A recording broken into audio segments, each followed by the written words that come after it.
1. Chapter 1. A long-expected party. When Mr. Bilbo Baggins of Bag End announced that he would shortly be celebrating his 111st birthday with a party of special magnificence, there was much talk and excitement in Hobbiton. Bilbo was very rich and very peculiar, and had been the wonder of the Shire for 60 years, ever since his remarkable disappearance and unexpected return. The riches he had brought back from his travels had now become a local legend, and it was popularly believed, whatever the old folk might say, that the hill at Bag End was full of tunnels stuffed with treasure. And if that was not enough for fame, there was also his prolonged vigour to marvel at. Time wore on, but it seemed to have little effect on Mr. Baggins. At 90, he was much the same as at 50. At 99, they began to call him well-preserved, but unchanged would have been nearer the mark. There were some that shook their heads, and thought this was too much of a good thing. It seemed unfair that anyone should possess, apparently, perpetual youth as well as, reputedly, inexhaustible wealth. "It will have to be paid for," they said. "It isn't natural, and trouble will come of it." But so far trouble had not come, and as Mr. Baggins was generous with his money, most people were willing to forgive him his oddities and his good fortune. He remained on visiting terms with his relatives, except, of course, the Sackville Bagginses, and he had many devoted admirers among the hobbits of poor and unimportant families. But he had no close friends until some of his younger cousins began to grow up. The eldest of these, and Bilbo's favourite, was young Frodo Baggins. When Bilbo was 99, he adopted Frodo as his heir, and brought him to live at Bag End, and the hopes of the Sackville Bagginses were finally dashed. Bilbo and Frodo happened to have the same birthday, September the 22nd. "You had better come and live here, Frodo, my lad," said Bilbo one day, "and then we can celebrate our birthday parties comfortably together." At that time Frodo was still in his tweens, as the hobbits called the irresponsible 20s between childhood and coming of age at 33. 12 more years passed. Each year the Bagginses had given very lively combined birthday parties at Bag End, but now it was understood that something quite exceptional was being planned for that autumn. Bilbo was going to be 11, 111, a rather curious number, and a very respectable age for a hobbit. The old Took himself had only reached 130. And Frodo was going to be 33, 3-3, an important number, the date of his coming of age. Tongues began to wag in Hobbiton and Bywater, and rumour of the coming event travelled all over the Shire. The history and character of Mr. Bilbo Baggins became once again the chief topic of conversation, and the older folk suddenly found their reminiscences in welcome demand. No one had a more attentive audience than old Ham Gamgee, commonly known as the Gaffer. He held forth at the Ivy Bush, a small inn on the Bywater Road, and he spoke with some authority, for he had tended the garden at Bag End for 40 years, and had helped old Holman in the same job before that. Now that he was himself growing old and stiff in the joints, the job was mainly carried on by his youngest son, Sam Gamgee. Both father and son were on very friendly terms with Bilbo and Frodo. They lived on the hill itself, in number 3 Bagshot Row, just below Bag End. "A very nice, well-spoken, gentle hobbit is Mr. Bilbo, as I've always said," the Gaffer declared, with perfect truth, for Bilbo was very polite to him, calling him Master Hamfast, and consulting him constantly upon the growing of vegetables. In the matter of roots, especially potatoes, the Gaffer was recognized as the leading authority by all in the neighbourhood, including himself.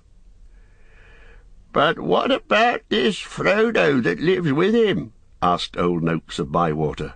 "Baggins is his name, but he's more than half a brandy-buck, they say.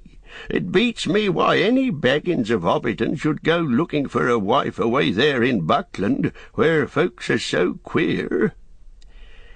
"And no wonder they're queer," put in Daddy Two-Foot, the gaffer's next-door neighbour, "if they live on the wrong side of the Brandywine River, and right agin the old forest. That's a bad place, if half the tales be true." "You're right, Dad," said the gaffer. "Not that the brandy-bucks of Buckland live in the forest, but they're a queer breed, seemingly. They fool about with boats on that big river, and that isn't natural. Small wonder that trouble came of it, I say.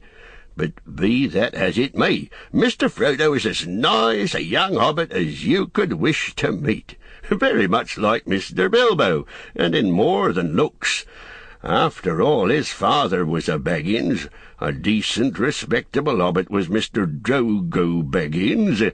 There was never much to tell of him, till he was drownded." "Drownded?" said several voices. They had heard this and other darker rumours before, of course, but hobbits have a passion for family history, and they were ready to hear it again. "Well, so they say," said the gaffer. "You see, Mr. Drogo, he married poor Miss Primula Brandybuck. She was our Mr. Bilbo's first cousin on the mother's side, her mother being the youngest of the old Took's daughters, and Mr. Drogo was his second cousin.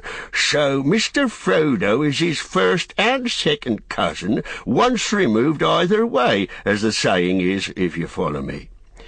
And Mr. Drogo was staying at Brandy Hall with his father-in-law, old Master Gorbodoc, as he often did after his marriage, him being partial to his victuals, and old Gorbodoc keeping a mighty generous table. And he went out boating on the Brandywine River, and he and his wife were drownded, and poor Mr. Frodo only a child and all. "I've heard they went on the water after dinner in the moonlight," said old Noakes, "and it was Drogo's weight as sunk the boat." "And I heard she pushed him in, and he pulled her in after him," said Sandyman the Hobbiton miller. "You shouldn't listen to all you hear, Sandyman," said the gaffer, who did not much like the miller. "There isn't no call to go talking of pushing and pulling. Boats are quite tricky enough for those that sit still without looking further for the cause of trouble. Anyway, there was this Mr. Frodo left an orphan and stranded, as you might say, among those queer Bucklanders, being brought up anyhow in Brandy Hall. A regular warren by all accounts. Old Master Gorbodoc never had fewer than a couple of 100 relations in the place. Mr. Bilbo never did a kinder deed than when he brought the lad back to live among decent folk. But I reckon it was a nasty knock for those Sackville Bagginses. They thought they were going to get Bag End that time when he went off and was thought to be dead. And then he comes back and orders them off, and he goes on living and never looking a day older, bless him. And suddenly he produces an heir, and has all the papers made out proper. The Sackville Bagginses won't never see the inside of Bag End now, or it is to be hoped not."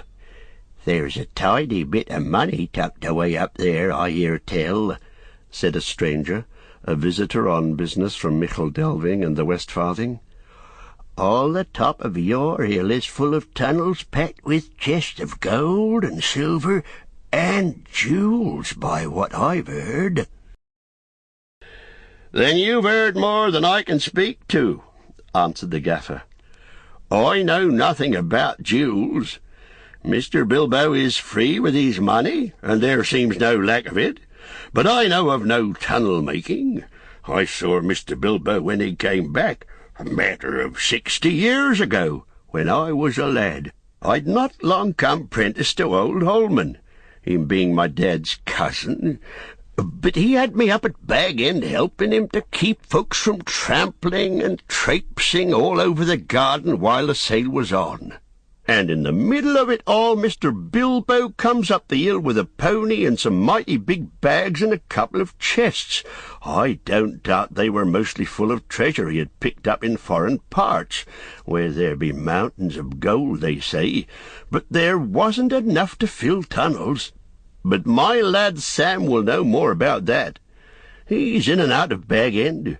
Crazy about stories of the old days he is, and he listens to all Mr. Bilbo's tales. Mr. Bilbo has learned him his letters, meaning no harm, mark you, and I hope no harm will come of it.